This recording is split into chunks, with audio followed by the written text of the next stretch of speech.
ರಾತ್ರಿ ಮನೆ ಬಿಟ್ಟು ಹೊರಗೆ ಬರ್ಲಾರ್ದಂಗೆ ಮಾಡ್ಬೇಕಂದ್ರೆ ಒಂದು ಲಿಂಬೆ ಹಣ್ಣು ಸಾಕು ನಿಮಗೆ. ಒಂದು ಲಿಂಬೆ ಹಣ್ಣು ಹೊರಗೆ ಬಿಟ್ರೆ ಸಾಕು. ಅಪ್ಪಿ ತಪ್ಪಿ ಕಾಲಿಡಂಗಿಲ್ಲ ಹೊರಗೆ. ಲಿಂಬೆ ಹಣ್ಣದು ಹೆಂಗ ಬಿದ್ದಿರೋಲ್ಲಕ್ಕ ತೆಳಗದ. ಅಪ್ಪ ನಮ್ಮ ಮನೆ ಮುಂದೆ ಲಿಂಬೆ ಹಣ್ಣು ಬಿದ್ದೈತ್ರಿ ಅಂತ ಲಿಂಬೆ ಹಣ್ಣು ಇಟ್ಟಾಕೊಂಡು ಆಟ ಆಡಕತ್ತೈತೆ ಅಂದ್ರೆ ಲೆಕ್ಕ ಹಾಕ್ರಿ ನೀವು. ಮತ್ತೆ ಅದನ್ನ ತಗೊಂಡು ಮಾಟ ಮಂತ್ರ ಮಾಡೋರು, ಅದನ್ನ ತಗೊಂಡು ಅವ್ರ 8 ದಿವಸ ಬದುಕವ್ರು ಅದಾರ. ಮಾಟ ಮಂತ್ರ ಮಾಡೋರು ಮತ್ತೊಬ್ಬರನ್ನ ಲಿಂಬೆ ಹಣ್ಣು ಇಟ್ಟು ಮಾಟ ಮಾಡಿ ಮಂತ್ರ ಮಾಡಿ ಅವ್ರಿಗೆ ನಾವು ತೊಂದರೆ ಕೊಡ್ತೀನಿ ಅಂತಂದ್ರೆ ತಲೆಯಾಗಿಟ್ಕೊಳ್ರಿ. ಒಬ್ಬ ಸಹಜವಾಗಿ ಬದುಕುವಂತ ವ್ಯಕ್ತಿಗೆ ನಾನು ತೊಂದರೆ ಕೊಡ್ಬೇಕಂತ ತಿಳ್ಕೊಂಡು ಲಿಂಬೆ ಹಣ್ಣಿಟ್ಟು ಮಾಟ ಮಂತ್ರ ಮಾಡೋರಿಗೆ ಮೊದಲು ಅವ್ರಿಗೆ ಕೆಟ್ಟದ್ದಾಕೈತೆ ಹೊರತಾಗಿ ಅದನ್ನ ಮಾಡಿಸ್ಕೊಂಡವ್ರಿಗೆ ಕೆಟ್ಟದ್ದಾಗೋದಿಲ್ಲ. ತಲೆಯಾಗಿಟ್ಕೋಬೇಕು ನಾವು. ಇನ್ನೂ ಕೆಲವು ಮಂದಿ ಮೊನ್ನೆ ಒಬ್ಬರು ಫೋನ್ ಹಚ್ಚಾರ ನಂಗೆ, ಅಜ್ಜಾರ ನನ್ನ ಗಾಡಿ ಚಾವಿ ಕಳ್ದೈತ್ರಿ ಪಂಚಾಂಗದಾಗ ನೋಡಿ ಹೇಳ್ರಿ ಅಂತ ಹಚ್ಚಾರ. ಅವ್ನ ಗಾಡಿ ಚಾವಿ ಅಲ್ಲಿ ಕಳ್ದೈತಿ, ನಾ ಪಂಚಾಂಗದಾಗ ನೋಡ್ಬೇಕಂತ ಅವಂಗ. ನಾ ಅಂದೆ ಅಲ್ಲೋ ನಿನ್ನ ಗಾಡಿ ಚಾವಿ ಅಲ್ಲೇ ಕಳೆದ್ರೆ ಹುಡುಕಲ್ಲ. ಇಲ್ರಿ ಅದನ್ನ ಪಂಚಾಂಗದಾಗ ನೋಡ್ರಿ ಅಂದವ. ಇನ್ನೂ ಕೆಲವು ಮಂದಿ ಬಾರಿ ಮಜಾ ಇರ್ತಾರ. ಅವ್ರು ಇಷ್ಟು ಮಜಾ ಇರ್ತಾರ ನೋಡ್ರಿ. ಭಾಳ ದಿವ್ಸಕ್ಕೆ ಕೆಲವು ಮೂಢನಂಬಿಕೆ ಅದಾವ. ಎಲ್ಲವೂ ಮೂಢನಂಬಿಕೆ ಅಂತಲ್ಲ, ಕೆಲವು ಮೂಲ ನಂಬಿಕೆಗಳದಾವ, ಕೆಲವು ಮೂಢನಂಬಿಕೆಗಳದಾವ. ಮೂಲ ನಂಬಿಕೆಗಳನ್ನ ಇಟ್ಕೊಂಡು ಬದುಕ್ರಿ, ಮೂಢನಂಬಿಕೆಗಳನ್ನ ಇಟ್ಕೊಂಡು ಬದುಕಾಕ್ ಹೋಗ್ಬೇಡ್ರಿ.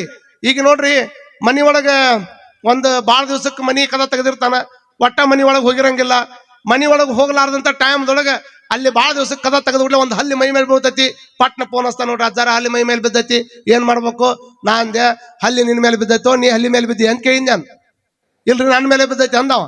ನಿನ್ ಮೇಲೆ ಬಿದ್ರೆ ಏನಾಗೋದಿಲ್ಲ, ಮತ್ತೆ ನೀ ಹಲ್ಲಿ ಮೇಲೆ ಬಿದ್ದಿದ್ರೆ ಹಲ್ಲಿ ಪುಣ್ಯತಿಥಿ ಆಗಿ ಹೋಗಿ ತಟ್ಟ. ಭಾಳ ದಿವ್ಸಕ್ಕೆ ನೋಡ್ರಿ, ನಿಮ್ಗೆ ಗೊತ್ತಿರ್ಲಿ ಮನ್ಯಾಗ ಎಷ್ಟೆಷ್ಟು ಸಣ್ಣ ಸಣ್ಣ ವಿಚಾರಕ್ಕೆ ನಡೀತಾವಂದ್ರೆ, ನೀ ಏನಾದ್ರೂ ಮನಿ ಬಿಟ್ಟು ಹೊರಗೆ ಹೋಗ್ಬೇಕಾದ್ರೆ ನಿಮ್ ಸಣ್ಣ ಸಣ್ಣ ಹುಡುಗರು ಇರ್ತಾವಲ್ಲ, ಸಣ್ಣ ಸಣ್ಣ ಹುಡುಗರು ಏನ್ ಮಾಡ್ತಾವು? ಅವು ಏನ್ ಮಾಡ್ತಾವು? ಅಪ್ಪಾಜಿ ಎಲ್ಲಿ ಹೊಂಟಿ ಕೇಳ್ತಾವ ಇಲ್ಲಿ ಮನ್ಯಾಗ. ಕೇಳಿದ್ ಬಿಡ್ಲಿ ನೀವೇನಂತೀರಿ?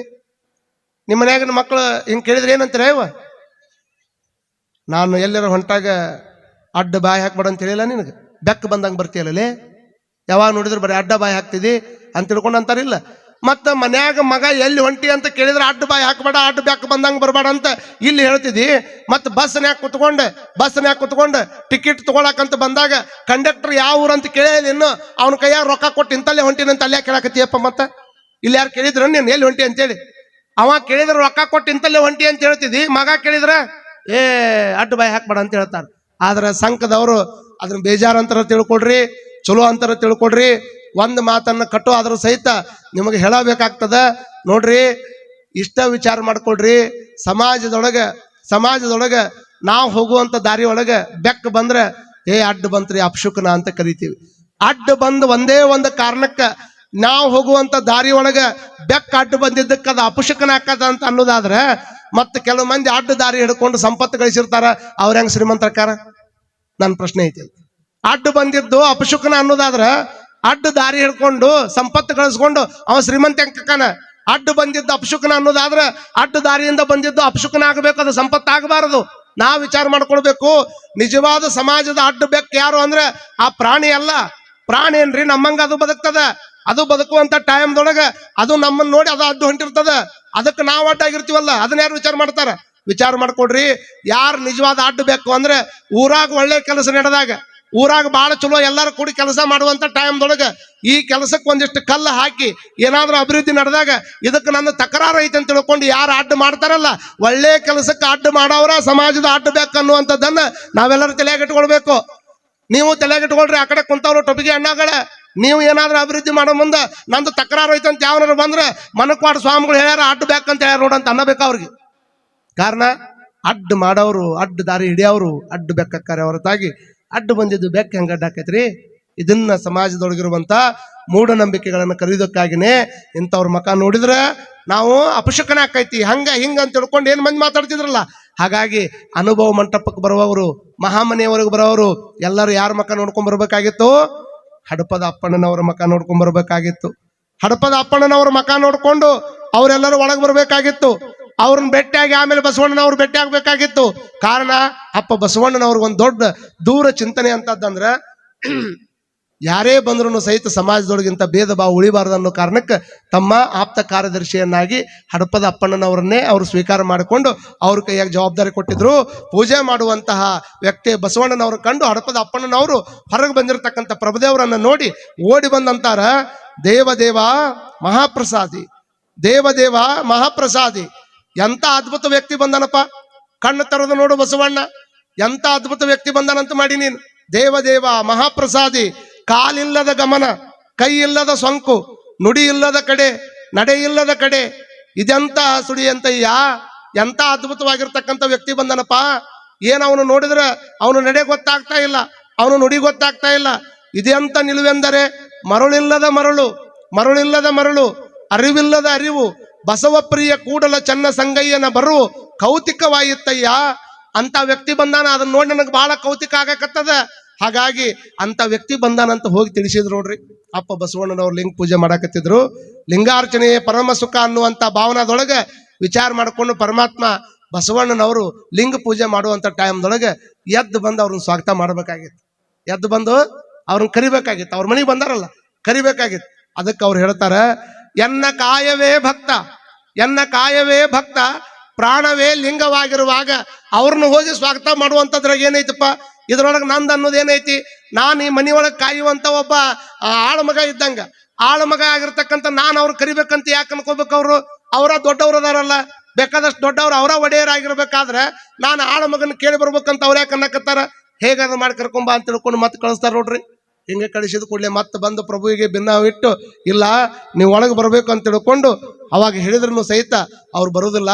ಅದಕ್ಕೆ ಮತ್ತೆ ಪ್ರಭುದೇವರು ಅಂತಾರ, ಅಂಗದಲ್ಲಿ ಕ್ರಿಯೆ ಇರಲು, ಮಾತಿನಲ್ಲಿ ಅದ್ವೈತವ ನಾಡುವ ಭೃತ್ಯಾಚಾರಿ ಹೀನರ ಮನೆಗೆ ನಾವು ಬರಲಾರೆವು.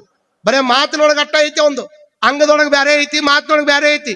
ಇಂಥ ಮನೆಗೆ ನಾವು ಕಾಲಿಡಂಗಿಲ್ಲ, ನಾವು ಬರಂಗಿಲ್ಲ ತಿಳ್ಕೊಂಡಿರ್ಬೇಕು ಬಸವಣ್ಣ. ಯಾವ್ದಾದ್ರು ಕಕ್ಕುಲತಿಗೆ ಬಂದಿರ್ಬೇಕು ಇವರು, ಇಲ್ಲ ಯಾವ್ದೋ ಒಂದು ರೀತಿಯಿಂದ ಮನೆಯೊಳಗೆ ಕರೆಸಿಕೊಂಡು ಬಂದು ಹೋಗುವಂತ ಜಂಗಮರು ನಾವಲ್ಲ, ಸುಮ್ಮನೆ ಬಂದು ಹಂಗ ಹೋಗುವಂತ ಜಂಗಮರು ನಾವಲ್ಲ. ಅಪ್ಪ ಬಸವಣ್ಣನವ್ರಿಗೆ ಹೋಗಿ ಹೇಳು ಅಂತ ತಿಳ್ಕೊಂಡು ಹಿಡಪದಪ್ಪಣ್ಣನವ್ರನ್ನ ಮತ್ತೆ ಕಳಿಸ್ಕೊಡ್ತಾ. ಹೋಗಿ ಹೇಳಿದ್ರು ಸಹಿತ ಲಿಂಗ ಪೂಜೆದೊಳಗನ ಮೈ ಮರೆತಿರ್ತಕ್ಕಂಥ ನೋಡ್ರಿ, ಯಾವ ಬಸವಣ್ಣನವರು ಲಿಂಗದ ಬಾಯಿ ಜಂಗಮವೆಂದು ಅಂತ ತಿಳ್ಕೊಂಡು ಹಾಡ್ತಿದ್ರು. ಎದಕ್ಕೆ? ಲಿಂಗ ಅನ್ನುವಂಥದ್ದು ಪೂಜೆ ಮಾಡೋದ ಜಂಗಮನ ಬರುವಾಗ ಅಂತ ತಿಳ್ಕೊಂಡು ಪೂಜೆ ಮಾಡ್ತಿದ್ರು. ಅಂತ ಜಂಗಮ ಮುಂದೆ ಬಂದು ನಿಂತರೂ ಸಹಿತ ಅವ್ರನ್ನ ಕರಿಯಾಕ ಹೋಗಲಾರ್ದನ ಅವನ ಹಡಪದ ಅಪ್ಪಣ್ಣನವ್ರನ್ನ ಕರಿಯಾಕ ಕಳಿಸಿರುವಂತಹ ಟೈಮ್ದೊಳಗೆ ಅವರು ಸಹಿತ ಒಳಗೆ ಬರಲಿಲ್ಲ. ಬರ್ಲಾರ್ದಂಥ ಟೈಮ್ದೊಳಗೆ ಕರ್ಕೊಂಡು ಬಾ ಅಂತ ಹೇಳಿದ್ರು ಸಹಿತ ಅವ್ರು ಬರಾಕ್ ತಯಾರಿಲ್ಲ, ಇವರು ಎದ್ದು ಬರಾಕ್ ತಯಾರಿಲ್ಲ. ಇಂಥ ಟೈಮ್ದೊಳಗೆ ಅಲ್ಲೇ ಇರತಕ್ಕಂಥ ಚನ್ನ ಬಸವಣ್ಣನವ್ರು ಬಂದು ಎಚ್ಚರಿಸ್ತಾರಂತ ಬಸವಣ್ಣನವ್ರಿಗೆ. ಅಂಗದ ಮೇಲೆ ಲಿಂಗ ಉಳ್ಳದೆಲ್ಲವೂ ಸಂಗಮನಾಥನೇ ಎಂದು ನಂಬಿದ ನಂಬಿಕೆಯ ಬಂದ ಶರಣರ ನಿಲುವನರಿಯದಿದ್ದರೆ ತಪ್ಪಿತ್ತು ನೋಡ. ಗುರುವೇ ಸಂಗಮನಾಥ ಮನೆಗೆ ಬಂದಡೆ, ಅಂಗವಿಡುದು ಮನೆಗೆ ಬಂದಡೆ ಗುಮ್ಮನೆ ಎದುರೆದ್ದು ವಂದಿಸಬೇಕು ನೋಡಯ್ಯ. ಕೂಡಲ ಚನ್ನ ಸಂಗಯ್ಯನ ಶರಣರು ಪ್ರಭುದೇವರು ಬಂದಿಹರು, ಅವರೊಡನೆ ಸಿದ್ದರಾಮ ದೇವರು ಬಂದಿಹರು. ಬಂದು ಬಾಗಿಲಲ್ಲಿ ನಿಂದಿರಲು ಕಣ್ಣರಿಲಿಲ್ಲ ಅಂದ್ರೆ ಏನಾಯ್ತಪ್ಪ? ಕಣ್ಣರಿಲಿಲ್ಲ ಅಂದ್ರೆ ನಡೀತದ? ಕರುಳರ ಅರಿಬೇಕಾಗಿತ್ತಲ್ಲ ನಿಂದು. ಇಂಥ ಹೊತ್ನಾಗ ಹಠ ಮಾಡಬಾರ್ದು. ಹೇಳ್ರಿ ಎದ್ದು ಹೊರಗೆ ಬಂದು ಕರಿಬರಿ ಅಂತ ತಿಳ್ಕೊಂಡು ಅವ್ರನ್ನ ಕರಿಯಾಕಂತ ಬರ್ತಾರ. ಅಪ್ಪ ಬಸವಣ್ಣನವ್ರಿಗೆ ಜ್ಞಾನೋದಯ ಆಗ್ತದ.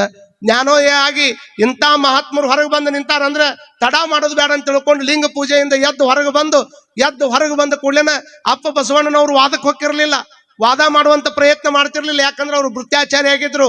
ಎಂತ ವ್ಯಕ್ತಿ ಇದ್ರು ಸಹಿತ ಹೋಗಿ ಪಟ್ನ ಕಾಲು ಬಿದ್ದ ಬಿಡೋರು. ಕಾಲು ಹಿಡ್ಕೊಂಡು ಎನ್ನ ತಪ್ಪು ಅನಂತ ಕೋಟಿ, ನಿಮ್ಮ ಸೈರಣೆಗೆ ಲೆಕ್ಕವಿಲ್ಲ, ಇನ್ನು ಮುಂದೆ ತಪ್ಪಿದನಾದಡೆ ನಿಮ್ಮಾಣೆ, ನಿಮ್ಮ ಪ್ರಮತರಾಣೆ, ಕ್ಷಮಿಸ್ಪಾ ಪ್ರಭುದೇವ, ನನ್ನ ಮೇಲೆ ಯಾವುದೇ ರೀತಿಯಾಗಿರ್ತಕ್ಕಂಥ ತಪ್ಪು ತಿಳ್ಕೊಳ್ಬೇಡ ಅಂತ ತಿಳ್ಕೊಂಡು ಯಾವಾಗ ಪ್ರಭುದೇವ್ರ ಹತ್ರ ಬರ್ತಾರ, ಪ್ರಭುದೇವ್ರ ಹತ್ರ ಬಂದ ಕೂಡಲೇನ ಪ್ರಭುದೇವ್ರು ಹೇಳ್ತಾರ, ಎಷ್ಟು ಚಲೋ ಹೇಳ್ತಾರ ಅಂತಂದ್ರ, ಅಲ್ಲ ಅಂಗವಿಡುದು ಬಂದಿರತಕ್ಕಂಥ ಜಂಗಮ ಮನೆ ಮುಂದೆ ನಿಂತ್ರು ಸಹಿತ ದೇವ್ರ ಪೂಜೆ ಮಾಡ್ಕೊಂತ ಕುಂತಿಯಲ್ಲಪ್ಪ, ಲಿಂಗ ಪೂಜೆ ಮಾಡ್ಕೊಂತ ಕುಂತಿಯಲ್ಲಪ್ಪ. ಎರೆದಡೆ ನೆನೆದಡೆ ಬಾಡದು, ಹುರುಳಿಲ್ಲ ಲಿಂಗಾರ್ಚನೆ. ಬಸವಣ್ಣವ್ರ ಹೇಳಿದ್ದದು. ಆ ಮಾತನ್ನ ಅವ್ರಿಗೆ ನೆನಪಿಸ್ತಾರ. ಅಲ್ಲ ಎರದ್ರ ನೆನೆಯೋಂಗಿಲ್ಲ, ಮರತ್ರ ಬಾಡಂಗಿಲ್ಲ, ಮತ್ತೆ ಎರದ್ರ ನೆನೆಯಂಗಿಲ್ಲ, ಮರತ್ರ ಬಾಡಂಗಿಲ್ಲ ಅಂತ ಪೂಜೆ ಮಾಡ್ಕೊಂಡು ಮುಂದೆ ಜಂಗಮ ಬಂದ್ರು ಸಹಿತ ಅವನು ನೋಡ್ಲಾರ್ದಂಗ ಮುಂದೆ ಬಂದು ಜಂಗಮನನ್ನ ಬಿಟ್ಟು ಬರೀ ಲಿಂಗ ಪೂಜೆನ ಮಾಡಾಕತ್ತಿಯಲ್ಲಪ್ಪ, ಇದರ ಅರ್ಥ ಏನು ಅಂತ ತಿಳ್ಕೊಂಡು ಪ್ರಭುದೇವರು ಕೇಳ್ತಾರ. ಆದ್ರೂ ಬಸವಣ್ಣನವ್ರು ಅಂತಾರ, ಬಸವಣ್ಣ ಮತ್ತೆ ಹೋಗಿ ತ್ರಾಹಿ ತಪ್ಪೆನ್ನದು ಕ್ಷಮೆನನ್ನದು. ಕ್ಷಮೆ ಮಾಡುವಂತ ಗುಣ ಬೇಕು ನಿಮಗೆ. ನಾ ತಪ್ಪು ಮಾಡವನ, ಕಾರಣ ತಪ್ಪು ಮಾಡಕಂತನ ಅದೀನಿ. ತಪ್ಪು ನನ್ನದು, ಕ್ಷಮೆ ನಿಮ್ಮದಪ್ಪ. ಎಡದ ಪಾದದಲ್ಲಿ ಒದ್ದಡೆ ಬಲದ ಪಾದವ ಹಿಡಿವೆ, ಬಲದ ಪಾದದಲ್ಲಿ ಒದ್ದಡೆ ಎಡದ ಪಾದವನ್ನ ಹಿಡಿವೆ. ತ್ರಾಯಿ ತಪ್ಪೆನ್ನದು, ಕ್ಷಮೆ ನಿಮ್ಮದು. ಎಡದ ಪಾದದ ಒದ್ದೆ ಅಂದ್ರೆ ಬಲಗಾಲ ಹಿಡ್ಕೊಂತೀನಿ, ಬಲಗಾಲ ಇಲ್ಲೇ ಒದ್ದಿ ಅಂದ್ರೆ ಎಡಗಾಲ ಹಿಡ್ಕೋತೀನಿ. ಹಾಗಾಗಿ ನನ್ನ ಮೇಲೆ ಒಟ್ಟ ನೀ ಏನೂ ತಲೆಯಾಗಿ ತಿಳ್ಕೊಳಕ್ ಹೋಗ್ಬೇಡಪ್ಪ, ಒಳಗೆ ಬಾ ಪ್ರಭುದೇವ ಅಂತ ತಿಳ್ಕೊಂಡು ತನುವ ಬೇಡಿದಡಿವೆ. ಇಷ್ಟ ಅಲ್ಲ, ತನುವ ಬೇಡಿದಡಿವೆ, ಮನವ ಬೇಡಿದಡಿವೆ. ಎಲ್ಲಾ ಬಸವಣ್ಣವ್ರು ಅಂತಾರ, ಏನ್ ಬೇಕು ಹೇಳಪ್ಪ ನಿನಗೆ, ಎಲ್ಲಾ ಕೊಡ್ತೀನಿ ನಾನು. ತನು ಬೇಕಂದ್ರೆ ಕೊಡ್ತೀನಿ, ಮನಸ್ಸು ಬೇಕಂದ್ರೆ ಕೊಡ್ತೀನಿ, ಧನ ಬೇಕಂದ್ರೆ ಕೊಡ್ತೀನಿ, ಆದ್ರೆ ಒಳಗೆ ಬಾ ಪ್ರಭುದೇವ ಅಂತ ಅಂದಾಗ ಅಲ್ಲಮ್ಮ ಪ್ರಭುದೇವ್ರಿಗೆ ಇಷ್ಟು ಸಿಟ್ಟು ಬರ್ತದ. ತನು ಕೊಡ್ತೀನಿ, ಮನ ಕೊಡ್ತೀನಿ, ಇಷ್ಟೆಲ್ಲ ಹೇಳ್ತೀಯಲ್ಲ ಬಸವಣ್ಣ, ಇವನ್ ಎಲ್ಲಿಂದ ತಂದಿಯಪ್ಪ ನೀನು? ಯಾವ ನಿನ್ನ ಅದಾವ ಇದ್ರಾಗ? ನಾವು ಮನೆಗೆ ಬಂದಾಗ ಅದನ್ನು ಕೊಟ್ಟಿನಿ ಇದನ್ನು ಕೊಟ್ಟಿನಿ ಅಂತ ಮಾತಾಡ್ತೀವಿಲ್ಲ, ಇವು ನಾವು ಅದನ್ನು ಕೊಟ್ಟಿನಿ ಇದನ್ನು ಕೊಟ್ಟಿನಿ ಅಂತ ಮಾತಾಡ್ತೀವಲ್ಲ. ಹಿಂಗೆ ಹೇಳಿದಾಗ ಆ ಪ್ರಭುದೇವರು ಅವ್ರಿಗೆ ಹೇಳ್ತಾರೆ, ಮೇರುಗಿರಿ ಪರ್ವತವೆಲ್ಲ, ಬೇರುಗಿರಿ ಪರ್ವತವೆಲ್ಲ ಪ್ರಮತರ ಒಡವೆ. ಅವೆಲ್ಲ ಯಾರ ಒಡವೆ? ಇವೇನು ಮೇರುಗಿರಿ ಪರ್ವತಗಳದಾವಲ್ಲ, ಹಿಮಾಲಯ ಪರ್ವತಗಳು, ಅವೆಲ್ಲ ಯಾರ ಆಸ್ತಿ ಅಂತ ಮಾಡಿ ನೀನು? ಪ್ರಮತರ ಒಡವೆ ಅವು, ದೇವ್ರು ಅವು. ರಜತ ಬೆಟ್ಟಗಳೆಲ್ಲ ಪುರಾತನರೊಡವೆ. ಇವೆಲ್ಲ ಪುರಾತನರೊಡವೆ, ನಿನಕ್ಕಿಂತ ಮುಂಚೆಕ್ಕಿರ್ತಕ್ಕಂಥ ವ್ಯಕ್ತಿಗಳ ಒಡವೆ ಅವು. ಪೃಥ್ವಿ ಎಂಬುದು ಚತುರ್ದಶ ಭುವನವೆಲ್ಲ ಕರ್ತಾರನ ಕಮ್ಮಟ. 14 ಲೋಕಗಳೇನದವಲ್ಲ, ಇವೆಲ್ಲ ಏನಪ್ಪಾ ಅಂದ್ರ ಚತುರ್ವಿಧ ಭುವನವೆಲ್ಲವೂ ಲಿಂಗದೊಡವೆ. ಮರ್ತ್ಯ ಲೋಕವೆಂಬುವುದೊಂದು ಕರ್ತಾರನ ಕಮ್ಮಟ. ಮರ್ತ್ಯ ಲೋಕ ಅನ್ನುವಂಥದ್ದು ಕರ್ತಾರನ ಕಮ್ಮಟ. ಅಚ್ಚಿನ ಮೊಳೆ ಅಂದ್ರೆ ಏನಂತ ಮಾಡ್ರಿ ನೀವು? ಏನೋ ಅಲ್ಲ, ಇಲ್ಲಿ ಕುಂತೀವಲ್ಲ, ಎಷ್ಟು ಅದ್ಭುತ ವೈಶಿಷ್ಟ್ಯ ನೋಡ್ರಿ ಪರಮಾತ್ಮಂದು. ಪ್ರಭುದೇವ್ರು ಹೇಳ್ತಾರ, ಯವ್ವ ಇಷ್ಟು ಮಂದಿ ಕುಂತಿರಲ್ಲ, ಒಬ್ರಂಗೊಬ್ರು ಅದಿರಿ ನೀವು? ಒಬ್ರಂಗೊಬ್ರು ಇಷ್ಟು ಮಂದಿ ಎಲ್ಲಾರು ಕುಂತಾರ ನೋಡ್ರಿ, ಇಷ್ಟು ಮಂದಿ ಕುಂತಾರ. ನಂಗೆ ಅವ್ರಿಲ್ಲ, ಅವ್ರಂಗಿಲ್ಲ. ಅಚ್ಚಿನ ಮೊಳೆ ಎಷ್ಟು ಚಲೋ ಹೇಳ್ತಾರ ನೋಡ್ರಿ ಪ್ರಭುದೇವ್ರು. ಅಚ್ಚಿನ ಮೊಳೆ ಬಾಣಸದ ಮನೆ. ಅಚ್ಚಿನ ಮೊಳೆ ಅಂದ್ರೇನು? ಸಕ್ಕರೆ ಆರತಿ ಒಯ್ತಾರಲ್ಲ, ಯಾವಾಗ ಒಯ್ತಾರ ನಿಮ್ ಕಡೆ? ಈಗ ಸಕ್ಕರೆ ಗೊಂಬಿ ಮಾಡಿರ್ತಾರಲ್ಲ, ಯಾವಾಗ ಒಯ್ತಾರಲ್ರಿ ಅವನ್ನ ಆರತಿ ಮಾಡಕ್ ಒಯ್ತಾರಲ್ರಿ ಅವ? ಏನು ಕೇಳಿದ್ರೆ ಹಿಂಗ ಕುಂತ್ರ ಮತ್ತೆ ಮುಂದೆ ಹೇಳುದಾರ ಹೆಂಗೇನು? ಸಕ್ರೆ ಆರತಿ ಒಯ್ತಾರಿಲ್ಲ ಇವ? ನಿಮ್ ಸಕ್ರೆ ಗೊಂಬಿ ಮಾಡ್ರಿ ಇಲ್ಲ? ಸಕ್ರೆ ಗೊಂಬಿ ತಗೊಂಡು ಹೋಗಿ ಏನ್ ಮಾಡ್ತಾರ? ಅವ್ರವ್ರ ಮನೆಗೆ ಕೊಡ್ತಾರಿಲ್ಲ. ಸಕ್ರೆ ಒಳಗೆ ಒಂದ ಐತಿ, ಅವ ಒಂದಿಷ್ಟು ಪಡೆಚ್ಚು ಮಾಡಿಟ್ಟಾನ. ಆ ಪಡೆಚ್ಚು ಮಾಡಿಟ್ಟು ಒಳಗಿನ ಸಕ್ರೆ ಒಳಗಿಂದ ಇದು ನೀರೆಲ್ಲ ಒಂದ ಐತಿ. ಪಡೆಚ್ಚು ಹೆಂಗ್ ಮಾಡ್ಯಾನ ಹಂಗಾಗಿ ಕೊಟ್ಟಾನ. ಆದ್ರೆ ದೇವ್ರ ಪಡೆಚ್ಚು ಎಷ್ಟು ದೊಡ್ಡದಿರ್ಬೇಕು ವಿಚಾರ ಮಾಡ್ರಿ. ಅದ್ರಾಗ ಒಂದು ಆನಿ ಮಾಡಿರ್ತಾನ, ಒಂದು ಗೊಂಬಿ ಮಾಡಿರ್ತಾನ, ಇನ್ನೊಂದು ಆಕಳ ಮಾಡಿರ್ತಾನ, ಇನ್ನೊಂದು ಮತ್ತೊಂದು ಮಾಡಿರ್ತಾನ. ಆದ್ರೆ ಪರಮಾತ್ಮ ಎಷ್ಟು ಪಡೆಚ್ಚಿರ್ಬೇಕು ಅವನ ಹತ್ರ. ಎಲ್ಲಿ ಕಣ್ಣದಾವ ಅಲ್ಲೇ ಅದಾವ, ಎಲ್ಲಿ ಕಿವಿ ಅದಾವ ಅಲ್ಲೇ ಅದಾವ, ಎಲ್ಲಿ ಮೂಗಿರ್ಬೇಕು ಅಲ್ಲೇ ಅದಾವ. ಮತ್ತು ನಮ್ಮ ಕೈಯಾಗಿರುವಂಥ ಫೋನ್, ಐಫೋನ್ ಬಂದೈತಿ. ಈಗ ಯಾವುದು? 17 Pro Max ಈ ಸದ್ಯ ಬಂದೈತೆ ಅದು ಫೋನ್. ಅದ್ರಾಗ ಒಂದು 4 ಆಪ್ಷನ್ಸ್ ಚೇಂಜ್ ಮಾಡಿಬಿಟ್ರೆ ಓಡಾಡಿ ಹೋಗಿ ತೊಗೊಂತೈತಿ ಮಂದಿ. ಇಲ್ಲ ಅಂದ್ರೆ ದುಬೈದಿಂದ ಅದ್ರ ತರಿಸಿ ತೊಗೊಂತೈತಿ ಮಂದಿ. ವಿಚಾರ ಮಾಡ್ಕೊಳ್ರಿ, ನಿಮ್ಮ 4 ಫೀಚರ್ಸ್ಗಳನ್ನು ಚೇಂಜ್ ಮಾಡಿ ಬಿಟ್ರೆ ಆ ಫೋನ್ ಅಷ್ಟಕ್ಕೊಂಡ ವ್ಯಾಲ್ಯೂ ಆಕೈತೆ ಅನ್ನೋದಾದ್ರೆ, ಮತ್ತು ಎಂದ ಜಗತ್ತು ಹುಟ್ಟೈತೆ ಅಲ್ಲಿಂದ ಕಣ್ಣು ಎಲ್ಲದಾವ ಅಲ್ಲೇ ಅದಾವ, ಕಿವಿ ಎಲ್ಲದಾವ ಅಲ್ಲೇ ಅದಾವ, ಮೂಗು ಎಲ್ಲೈತಿ ಅಲ್ಲೇ ಐತಿ, ಯಾವ್ಯಾವ ಅಂಗಾಂಗಗಳು ಎಲ್ಲೆಲ್ಲಿ ಇರ್ಬೇಕಾಗಿತ್ತು ಅಲ್ಲೆಲ್ಲೇ ಅದಾವ. ಮತ್ತು ಅವ ಏನಾರು ತಲೆ ಕೆಟ್ಟ ಎಷ್ಟು ಅಂತ ತಿಳ್ಕೊಂಡು ಇವನ್ನೆಲ್ಲ ಒಂದೇ ಟೈಮ್ದಾಗ ಸೃಷ್ಟಿ ಮಾಡೋದು. ಒಂದಿಷ್ಟು ನಾನು ಏನಾರು ಚೇಂಜ್ ಮಾಡ್ಬೇಕಂತ ತಿಳ್ಕೊಂಡು ಕಣ್ಣು ತೆಗೆದು ಹಿಂದಿಟ್ಟು, ಮೂಗು ತೆಗೆದು ಮ್ಯಾಗಿಟ್ಟು, ಕಿವಿ ತೆಗೆದು ಕೆಳಗಿಟ್ಟು ತಯಾರು ಮಾಡಿದ್ನಂದ್ರೆ ನೀವೇನು ಮಾಡೋರಿದ್ರಿ? ಮೊಬೈಲ್ ತೊಗೊಂಬಂದಂಗೆ ಓಡಿ ಹೋಗಿ ತೊಗೊಂತಿದ್ರನ ಅವನ್ನ? ಸ್ವಲ್ಪ ಏನಾರ ಆದ್ರೂ ವ್ಯತ್ಯಾಸ ಆದ್ರೂ ನೋಡಂಗಿಲ್ಲ.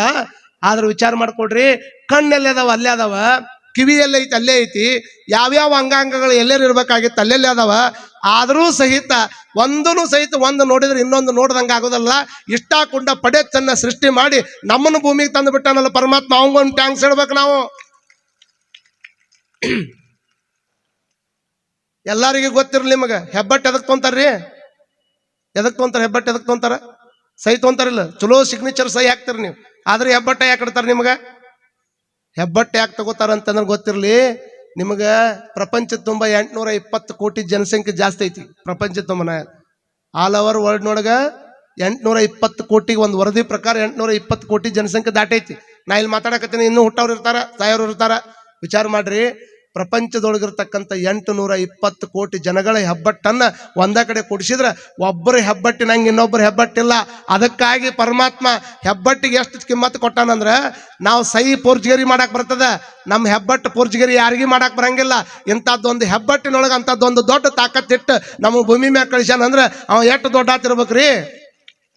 ಇದು ಅವಂದಿದು. ನಾವು ಹಂಗೆ ಅವ ಕೊಟ್ಟ ಮುಖ ಇಟ್ಕೊಂಡು ನಾವು ಭಾಳ ಚಂದ ಅದೀವಿ ಅಂತ ಹೊಂಟ್ರೆ ಕೊಟ್ಟವ ಯಾರ್ರಿ ಅವ? ಮತ್ತು ಅವ ಎಷ್ಟು ಚಂದ ಇರ್ಬೇಕು? ನಮ್ಮನ್ನ ಇಟ್ಟಾಕೊಂಡ ಚಂದ ಮಾಡ್ಯಾನಂದ್ರೆ, ನಮಗ ಇಟ್ಟಕೊಂಡ ಸೌಂದರ್ಯ ಕೊಟ್ಟಾನಂದ್ರೆ, ಇನ್ನು ಭಗವಂತಗ ಅವ ಎಷ್ಟು ಸುಂದರ ಇರ್ಬೇಕು, ಅವ ಎಷ್ಟು ಚಂದ ಇರಬೇಕು. ಬಾಣಸದ ಮನೆ ತನುಮನ ದನಗಳೆಲ್ಲವೂ ನಮ್ಮ ಗುಹೇಶ್ವರ ಲಿಂಗದ ಸೊಮ್ಮು. ನೀನೇನು ಕೊಟ್ಟು ಭಕ್ತನಾದೆ. ಇವೆಲ್ಲ ಒಬ್ಬೊಬ್ಬರು ಕೊಟ್ಟಿದ್ವದವ, ಒಬ್ಬೊಬ್ಬರಿಗೆ ಅರ್ಪಿತವಾಗಿದ್ವದವ. ಇವನ್ನೆಲ್ಲ ಕೊಟ್ಟು ನಾನಾ ಕೊಟ್ಟಿನ ಅಂತ ಹೇಳಕತ್ತಿಯಲ್ಲ, ನಿಂದೇನೈತಿ ಇದ್ರಾಗ? ತನುವ ಬೇಡಿದಡಿವೆ ಮನವ ಬೇಡಿದಡಿವೆ ಹಿಂಗೆ ಹೇಳ್ಕೊಂತ ಹೊಂಟಿಯಲ್ಲ. ಬಾಣಸದ ಮನೆ. ಏನ್ ಬಾಣಸದ ಮನೆ? ನಿಮ್ಮ ಕೈಯಾಗ ಅಡಿಗೆ ಮನ್ಯಾಗ 4 ಡಬ್ಬಿ ಇರ್ತಾವ, ಚಲೋ 4 ಐಟಮ್ ಮಾಡ್ತೀರಿ, ಅದ್ರಾಗ ಭಾಳ ಸ್ಪೆಷಲ್ ಒಂದು ಮಾಡ್ತೀರಿ. ನಮ್ಮ ಅಡಿಗೆ ಮನೆ ಬೇರೆ, ಭಗವಂತನ ಅಡಿಗೆ ಮನೆ ಹೆಂಗೈತಿ ನೋಡ್ರಿ. ಭಗವಂತನ ಅಡಿಗೆ ಮನೆ ಹೆಂಗೈತಿ? ಎಷ್ಟು ಚಲೋ ಮಾವಿನ ಹಣ್ಣು ಬರ್ತೈತಲ್ಲ, ಅದ್ರ ಮೇಲೆ ಹೆಂಗಿರ್ತೈತಿ ಪಾ ಬಸವ ಪ್ಯಾಕಿಂಗ್. ತಿಂದಿ ಇಲ್ಲ? ಹೂನರ ನೋ ಮರೆ, ತಿನ್ನಿಲ್ಲ ಅಂದ್ರೆ ಅಟ ಆತ. ಪ್ಯಾಕಿಂಗ್ ಹೆಂಗ ಚಲೋ ನೋಡ್ರಿ. ಅವನ ಮನೆ ಹೆಂಗೈತಿ ನೋಡ್ರಿ. 1 ಎಕರೆ ಹೊಲದೊಳಗೆ ಒಂದ್ ಕಡೆ ಲಿಂಬೆ ಹಣ್ಣು ಹಾಕ್ತಾರ, ಇನ್ನೊಂದ್ ಕಡೆ ಮತ್ತೊಂದು ಯಾವ್ದಾದ್ರು ಹಾಗಲಕಾಯಿ ಹಾಕ್ತಾರ. ಒಂದ ಹೊಲ ಐತಿ, ಒಂದ ನೀರ್ ಐತಿ, ಒಂದ ಗಾಳಿ ಐತಿ, ಆದ್ರೂ ಸಹಿತ ಅದ್ರೊಳಗೆ 100 ತರದ ಬೆಳೆಗಳನ್ನ ಹಾಕಿದ್ರೆ ಎಷ್ಟು ಅದ್ಭುತವಾಗಿರ್ತಕ್ಕಂಥ ಹಣ್ಣು ಕೊಟ್ಟಾನ. ಅದ್ರ ಮೇಲೆ ಪ್ಯಾಕಿಂಗ್ ಎಷ್ಟು ಚಲೋ ಮಾಡ್ಯಾನ. ಹಲಸಿನ ಹಣ್ಣು ಕೊಟ್ಟಾನ, ಅದ್ರ ಮೇಲೆ ಪ್ಯಾಕಿಂಗ್ ಎಷ್ಟು ಚಲೋ ಮಾಡ್ಯಾನ. ನಾವು ಸಹಿತ ಹರ್ಕೊಂಡು ಬಂದು ಪ್ಯಾಕಿಂಗ್ ಮಾಡಿ ಬೀಗರಿಗೆ ಕಳಿಸಿದ್ವಿ ಅಂದ್ರೆ 4 ದಿವಸದಾಗ ಕೊಳತ್ ನಾರ್ತಾವ ನಮ್ಮ ಹಣ್ಣ. 4 ದಿವಸ ಅವು ಪ್ಯಾಕಿಂಗ್. ನಮ್ಮ ಪ್ಯಾಕಿಂಗ್ 4 ದಿವಸಕ್ಕೆ ಕೊಳಿತಾವ. ಆದ್ರೆ ಪರಮಾತ್ಮನ ಪ್ಯಾಕಿಂಗ್ ಎಷ್ಟು ಚಲೋ ಅಂತಂದ್ರೆ ಎಷ್ಟು ಬೇಕಾದಷ್ಟು ಆದ್ರೂ ಸಹಿತ ಒಳಗಿನ ಹಣ್ಣಿಗೆ ಏನೂ ಧಕ್ಕೆ ಆಗ್ಲಾರ್ದಂಗೆ ಪ್ಯಾಕಿಂಗ್ ಮಾಡ್ಯಾನಲ್ಲವ. ಬಾಣಸದ ಮನೆ. ಎಷ್ಟು ತರದ ಹಣ್ಣು ಕೊಟ್ಟಾನ, ಎಷ್ಟು ತರದ ಐಟಮ್ ಕೊಟ್ಟಾನ. ನಮ್ಮ ಮಹಾರಾಷ್ಟ್ರ ಸಂಕದ ಕಡೆ ಬಂದ್ರೆ ಒಂದು ಊಟ ಬೇರೆ, ನಮ್ಮ ಕರ್ನಾಟಕದಾಗ ಗಡಿಭಾಗ ಬಿಟ್ಟು ಒಳಗೆ ಹೋದ್ರು ಒಂಥರ ಊಟ ಬೇರೆ, ತಮಿಳ್ನಾಡಿನಾಗ ಹೋದ್ರು ಒಂದು ಊಟ ಬೇರೆ, ಫಾರಿನ್ಗೆ ಹೋದ್ರು ಒಂದು ಊಟ ಬೇರೆ. ಎಷ್ಟು ತರದ ತಿನಿಸುಗಳನ್ನು ಕೊಟ್ಟಾನ. ಇದನ್ನೆಲ್ಲ ಯಾರು ತಯಾರು ಮಾಡಿಟ್ಟಾರ ಇವ? ಅವ ತೊಟ್ಟ ಗೋಧಿನ, ಅವ ಕೊಟ್ಟ ಅಕ್ಕಿನ ನುಣ್ಣಗೆ ತಿರುವಿ ಹಾಕಿ ಅದನ್ನ ರಾತ್ರಿ ನೆನೆಕಿಟ್ಟು ಅದ್ರಾಗ 1-2 ಉದ್ದಿನ ಬೇಳೆ ಹಾಕಿ ಅವನ ಉಬ್ಬಿಸಿ ಇಡ್ಲಿ ಮಾಡಿ ತಿನ್ನವ್ರು ನಾವು. ಹೌದಿಲ್ಲ? ಮತ್ತಿದನ್ನ ಕೊಟ್ಟವ್ರು ಯಾರು? ಯಾರು ಕೊಟ್ಟಾರಿ? ಬಾಣಸದ ಮನೆ. ಎಷ್ಟು ತರದ ಮಸಾಲೆ ಪದಾರ್ಥ, ಎಷ್ಟು ತರದ ಅಡಿಗೆ, ಎಷ್ಟು ತರದ ವಿಚಾರ ಇಲ್ಲಿ. ಏನ್ರಿ ನಮ್ಗೆ ಇನ್ನೂ ಎಷ್ಟೋ ಮಂದಿಗೆ ಗೊತ್ತಾ ಇಲ್ಲ ಇಂತಿಂತ ಅಡಿಗೆ ಅದಾವನು ಅನ್ನುವಂಥದ್ದು ಗೊತ್ತಾ ಇಲ್ಲ. ಇತ್ತಿತ್ತಾಗ ಎಲ್ಲಿ ಮಟ್ಟ ಬಂದಿರ ಅಂದ್ರೆ ಮ್ಯಾಗಿ ಬಂದು ನಿಂತೀವಿ ನಾವು. ಯಾರು ಕೇಳಿದ್ರು Maggi Maggi Maggi Maggi Maggi. ಅರ್ಜೆಂಟ್ನಾಗ ಹೋಗಿ ಹಿಂಗೆ ತಿರುವಿ ಪಟ್ನ ಇದ್ದಿದ್ದು ತಗೊಂಬಂದು ತಿರುವಿ ಹಾಕಿ ಕೊಟ್ಬಿಟ್ರೆ ಮುಗ್ದ ಹೋಯ್ತು. ಅವಾಗ ಏನೋ ಶಿವನ ತ್ರಿಶೂಲ್ ಕಳುವಾಗಿತ್ತಂತ. ಶಿವನ ತ್ರಿಶೂಲ್ ಕೈಯಾಗಿರ್ತೈತಲ್ಲ, ಶಿವನ ತ್ರಿಶೂಲ್ ಕಳುವಾಗೈತಿ. ಎಲ್ಲೈತಿ ಎಲ್ಲೈತಿ ಎಲ್ಲೈತಿ ಎಲ್ಲಿ ಅಂತಂದು ಹುಡುಕಾಡಕತ್ತಾರ. ಎಲ್ಲೈತಿ ಅಂತ ಹುಡುಕಾಡಕತ್ತಾಗ ಅವ್ರು ಇಬ್ರು ಜಗಾಡಕತ್ತಾರ. ಮಕ್ಕಳು ಗಣಪ ಮತ್ತು ಸಣ್ಣಮಕ್ಕ ಇಬ್ರು ಜಗಾಡಕತ್ತದಕ್ಕೆ ಅವ್ರವ್ ಮ್ಯಾಗಿ ಮಾಡಿದ್ಲಂತ. ಮ್ಯಾಗಿ ತಿನ್ನಾಕ ಸ್ಪೂನ್ ಇಲ್ಲಾರ್ದಕ್ಕೆ ತ್ರಿಶೂಲ ತಗೊಂಡೋಗ್ಯಾರ. ಅವ್ರು ಮ್ಯಾಗಿ ತಿನ್ನಾಕ ತ್ರಿಶೂಲ ತಗೊಂಡೋಗ್ಯಾರ ಅಂದ್ರೆ ಅದು ಮ್ಯಾಗಿ ತಿನ್ಬೇಕಾದ್ರೆ ಅಂತದ್ ಇರ್ತೈತೆ, ಒಂದು ತ್ರಿಶೂಲ ಇದ್ದಂಗೆ ಇರ್ತೈತೆ ನೋಡ್ರಿ. ಅದು ಕಾರಣ ಎಂತ ದೇಶಿ ಅಡಿಗೆ ಅದಾವ್ರಿ, ಎಂತ ದೇಶಿ ಅಡಿಗೆ ಅದಾವ. ನಮ್ಮ ಕಡೆ ಪುರಾಣ ಪೋಳಿ ಹೆಂಗಿರ್ತದ, ಆ ಕಡೆ ಸ್ವೀಟ್ ಹೆಂಗಿರ್ತದ. ಇಷ್ಟೆಲ್ಲ ಬಾಣಸದ ಮನೆ. ತನು ಮನ ಧನಗಳೆಲ್ಲವೂ ನಮ್ಮ ಲಿಂಗದ ಸ್ವಾಮೋ. ಇವೆಲ್ಲ ಪರಮಾತ್ಮಂದ ಐತಿ. ನೀನೇನು ಕೊಟ್ಟು ಭಕ್ತಕ್ಕಿಯಪ್ಪ, ಅದನ್ನ ಇದನ್ನ ಕೊಟ್ಟಿನ ಅಂತ ತಿಳ್ಕೊಂಡು ಹೇಳೋದಕ್ಕಿಂತ ಆರಾಮ್ ಇರೋದು ಬಹಳ ಚಲೋಪ್ಪ ನೀನು ಅಂತ ತಿಳ್ಕೊಂಡು ಬಸವಣ್ಣ ಪರಿಪರಿ ಬೇಡಿಕೊಂಡ್ರು ಸಹಿತ ಅಲ್ಲಮ್ಮ ಪ್ರಭುದೇವರು ಎಷ್ಟು ಹೇಳಿದ್ರು ಸಹಿತ ಕನ್ವಿನ್ಸ್ ಆಗ್ಲಾರ್ದಂಥ ಟೈಮ್ದೊಳಗೆ ಪಾದ ಹಿಡ್ಕೊಂಡು ಬಸವಣ್ಣ ವಿನಮ್ರತೆಯಿಂದ ಬೇಡ್ಕೊತಾನ. ಅಲ್ಲಿದ್ದ ಎಲ್ಲಾ ಸಂಗನ ಬಸವಣ್ಣ ಅಂದ್ರೆ ಚನ್ನ ಬಸವಣ್ಣನವ್ರು ಅಂತಾರ. ಇಷ್ಟ ಹಾಕೊಂಡ ಪರೀಕ್ಷೆ ಮಾಡೋದು ತರ ಅಲ್ಲ ಪ್ರಭುದೇವರ. ಬಹಳ ನೊಂದ್ಕೊಂಡ್ಬಿಟ್ಟಾನ ಬಸವಣ್ಣ. ಹಡಪದಪ್ಪಣ್ಣ ಓಡಿ ಬರ್ತಾನ. ಇಷ್ಟೆಲ್ಲ ಆದ್ರೂ ಸಹಿತ ಇಷ್ಟೊಂದು ಸಣ್ಣ ತಪ್ಪಿಗೆ ಇನ್ನೊಂದು ತಪ್ಪು ಮಾಡಾಕ ಒಂದು ತಣ್ಣ ತಪ್ಪು ಮಾಡಿದಕ್ಕೆ ಇಷ್ಟಾಕೊಂಡ ದೊಡ್ಡ ಶಿಕ್ಷೆ ಯಾಕೆ ಅಂತ ತಿಳ್ಕೊಂಡು ಅವ್ರು ಕೇಳಿದ್ರೆ ಅವಾಗ ಪ್ರಭುದೇವರು ಒಂದು ಚಲೋ ಮಾತನ್ನ ಹೇಳ್ತಾರ. ಏನ್ ಹೇಳ್ತಾರ ಅಂತಂದ್ರೆ, ನಮ್ಮ ಗುಹೇಶ್ವರ ಲಿಂಗದಲ್ಲಿ ನೀನೇ ಭಕ್ತನಾದ ಕಾರಣ. ಯಾಕೆ ನಾನು ಇಷ್ಟ ಕೂಡ ಪರೀಕ್ಷೆ ಮಾಡಾಕತ್ತೀನಿ. ಸಾಮಾನ್ಯರು ಯಾರಾದ್ರೂ ತಪ್ಪ್ಯಾರ ಅಂತ ಅಂದ್ರೆ ನನಗೇನು ಅನಿಸ್ತಿದ್ದಿಲ್ಲ. ದಿವಸ ತಪ್ಪು ಮಾಡಾಕತ್ತಂದ್ರೆ ಏನ್ ತೊಂದ್ರೆ ಐತ್ರ ಅದ್ರಾಗ. ದಿವಸ ತಪ್ಪ ಮಾಡಾಕತ್ತಾನಂದ್ರೆ ಅದ್ರಾಗ ಏನ್ ದೊಡ್ಡದು ಅನ್ಸಂಗಿಲ್ಲ. ಆದ್ರೆ ಆದಿಯಿಂದ ಅತ್ತತ್ತ ನೀನೇ ಸದ್ಭಕ್ತನಾದ ಕಾರಣ ಎನ್ನ ಮನ ನೊಂದಿತ್ತು ಸಂಗನ ಬಸವಣ್ಣ. ನೀನು ದೊಡ್ಡ ಭಕ್ತಪ್ಪ. ನಿನ್ನ ನೋಡಿ ಲಕ್ಷಾಂತರ ಮಂದಿ ಆಚರಣೆ ಮಾಡ್ತಾರ. ನಿನ್ನನ್ನು ಆದರ್ಶವಾಗಿ ಇಟ್ಕೊಂಡು ಎಷ್ಟೋ ಮಂದಿ ಬದುಕಾಕತ್ತಾರ. ನೀನ್ ಒಂದು ಹೆಜ್ಜೆ ತಪ್ಪಿಟ್ರೆ ಅಂದ್ರೆ, ಒಂದು ಯಾವ್ದಾದ್ರು ಸೇತುವೆ ಬಿದ್ದೈತೆ ಅಂದ್ರೆ ಒಂದು ಇಂಜಿನಿಯರ್ ತಪ್ಪು ಮಾಡ್ಯಾನಂತ ತಿಳ್ಕೊಳ್ರಿ. ಯಾವ್ದಾದ್ರು ಒಂದು ರೋಗಿ ಸತ್ತಾನಂದ್ರೆ ಒಬ್ಬ ಡಾಕ್ಟರ್ ತಪ್ಪು ಮಾಡ್ಯಾನಂತ ತಿಳ್ಕೊಳ್ರಿ. ಹೀಗೆ ಅನೇಕ ಜನರು ತಪ್ಪು ಮಾಡಿದ್ರೆ ಒಬ್ರಿಗೆ ಇಬ್ಬರಿಗೆ ಅನುಕೂಲ ಆಗ್ತದ, ಅದರಿಂದ ನಷ್ಟ ಆಗ್ತದ. ಆದ್ರೆ ನಿನ್ನನ್ನು ನೋಡಿ ಲಕ್ಷ ಲಕ್ಷ ಜನ ತಿದ್ದುಕೊಳ್ಳೋರದಾರ ಈ ಭೂಮಿ ಮೇಲೆ. ನೀನ ತಪ್ಪು ಮಾಡಿಬಿಟ್ಟೆ ಅಂದ್ರೆ ಹೆಂಗಪ್ಪ ಬಸವಣ್ಣ. ಹಾಗಾಗಿ ಆದಿಯಿಂದ ತತ್ತ ನೀನೇ ಸದ್ಭಕ್ತನಾದ ಕಾರಣ ಎನ್ನ ಮನ ನೊಂದಿತ್ತು ಬಸವಣ್ಣ. ಸೂಳೆ ಹಲಬರನನ್ನು ಉಳಿದಲೆಂದು ನಿಂದಿಸಲಿಲ್ಲ ಕೇಳ. ಪತಿರತೆ ತನ್ನ ಪುರುಷನಲ್ಲದೆ ಮತ್ತೊಬ್ಬನ ಮುಖವ ನೋಡಿದರೆ ಅವಳ ಚಾಂಡಾಲಗಿತ್ತಿ ಎನ್ನುವುದು ಲೋಕವೆಲ್ಲ. ಹೇಗೊಬ್ಬ ಪತಿರೋತೆ ಅನ್ನುವಂತ ಹೆಣ್ಮಗಳು, ವೇಷೆಯಾಗಿರ್ತಕ್ಕಂಥ ಹೆಣ್ಮಗಳು ತಪ್ಪು ಮಾಡ್ಯಾಳಂದ್ರೆ ನೀ ತಪ್ಪು ಮಾಡ್ಯಾಕತ್ತಿ ಅಂತ ಯಾರು ಅನ್ನೋದಿಲ್ಲ ಆಕಿಗೆ. ಆದ್ರೆ ಒಬ್ಬ ಪರಮ ಪತಿರೋತಿ ಹೆಣ್ಮಗಳು ತಪ್ಪು ಮಾಡಾಕತ್ತಾಳಂದ್ರೆ ಇಡೀ ಲೋಕದ ಜನ ಆಕಿನ ಕಡೆ ಬಟ್ ಮಾಡಿ ಹೆಂಗೆ ಹೇಳ್ತಾರಲ್ಲಪ್ಪ, ಆದಿಯಿಂದ ತತ್ತ ನೀನೇ ಸದ್ಭಕ್ತನಾದ ಕಾರಣ ನೀನು ತಪ್ಪು ಮಾಡಿದ್ರೆ ಏನು ಮನುಷ್ಯಗೆ ನೋವಾಗ್ಯದಪ್ಪ, ಹಾಗಾಗಿ ನೀ ತಪ್ಪಾಡ್ದು ಬಸವಣ್ಣ ಅಂತ ತಿಳ್ಕೊಂಡು ಬುದ್ಧಿ ಮಾತನ್ನ ಹೇಳಿದಾಗ ಅಲ್ಲಮ್ಮ ಪ್ರಭುದೇವರು ಎಷ್ಟು ಮಾತುಗಳನ್ನ ಕೇಳಿರ್ತಕ್ಕಂಥ ಅಪ್ಪ ಬಸವಣ್ಣ, ನೀವೆಷ್ಟು ಹೇಳಿದ್ರು ಸಹಿತ ತಪ್ಪು ನಂದಾದ, ಇನ್ನು ಮುಂದೆ ಯಾವತ್ತೂ ನಾ ತಪ್ಪು ನಡೆಯಂಗಿಲ್ಲ, ನನ್ನ ಕರುಣಿಸಬೇಕು, ಕರುಣಿಸಿ ನನ್ನ ಒಳಗೆ ಬರಬೇಕು ಅಂತ ತಿಳ್ಕೊಂಡು ಪರಮಾತ್ಮನ ಪಾದ ಹಿಡ್ಕೊಂಡು ಬೇಡಿಕೊಂಡು ಅವರನ್ನ ಒಳಗೆ ಕರ್ಕೊಂಡು ಹೋಗ್ತಾರೆ ಅನ್ನುವಂಥದ್ದನ್ನ ಇವತ್ತಿಗೆ ಮೊಟಕುಗೊಳಿಸ್ತೀನಿ. ಕಾರಣ ಪೂಜ್ಯರು ಬಂದಾರ, ನೀವು ಪಾಪ 4 ಗಂಟೆಯಿಂದ ಬಂದಿರಿ. ನಿಮ್ಮ ಎಷ್ಟು ಗಂಟೆಗೆ ಬಂದಿರಿ? 5 ಗಂಟೆಗೆ ಬಂದಿರಿ. ನಾವು 5 ಗಂಟೆಗೆ ಬರ್ತೀವಿ ಅಂತ ತಿಳ್ಕೊಂಡು ನಿಮ್ಮನ್ನು ಕರೆಸಿವಿ, ಮತ್ತು ನೀವು 6 ಗಂಟೆಗೆ ಬರ್ತೀರಿ ಅಂತ ತಿಳ್ಕೊಂಡು ಅಲ್ಲಿ 6 ಗಂಟೆಗೆ ಬಂದಿರಿ ಅಜ್ಜಾರ. ಮತ್ತು ಇಲ್ಲಿ ನೋಡಿದ್ರೆ 2 ತಾಸು ಕುಂದಿರ್ಬೇಕು. ಇಷ್ಟೆಲ್ಲ ತಾಳ್ಮೆ ಪರೀಕ್ಷೆ ಅಂತ ನಾವು ಮಾಡಂಗಿಲ್ಲ. ಏನು ನಿಮ್ಮ ತಾಳ್ಮೆ ಪರೀಕ್ಷೆ ಮಾಡಿದ್ವಿ ಅಂತಂದ್ರೆ ಭಾಳ ಅನಾಹುತ ಆಕ್ಕಾವ. ಯಾವುದೋ ಒಬ್ಬ ಹೆಣ್ಮಗಳು ಪಾಪ ದವಾಖಾನೆಗೆ ಹೋಗ್ಯಾಳ, ಹಲ್ಲು ತೋರ್ಸ್ಕೊಂಬರಕಂತ ಹೋಗ್ಯಾಳ, ಹಲ್ಲು ಹೋಗಿತ್ತಂತ, ಹಲ್ಲು ತೋರ್ಸಕ್ಕೆ ಹೋಗ್ಯಾಳ, ಪಾಪ ಮುದುಕಿ ಹೋಗ್ಯಾಳ.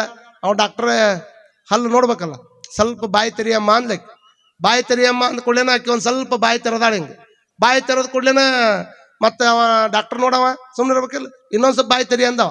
ಮತ್ತೆ ಆಕಿ ಮತ್ತೊಂದ್ಸಲಿ ಬಾಯಿ ತೆರೆದ್ಲ. ಹಿಂಗೆ ಮತ್ತೊಂದ್ಸಲಿ ಬಾಯಿ ತೆರೆದ ಕೂಡಲೇನ ಅವಾಗ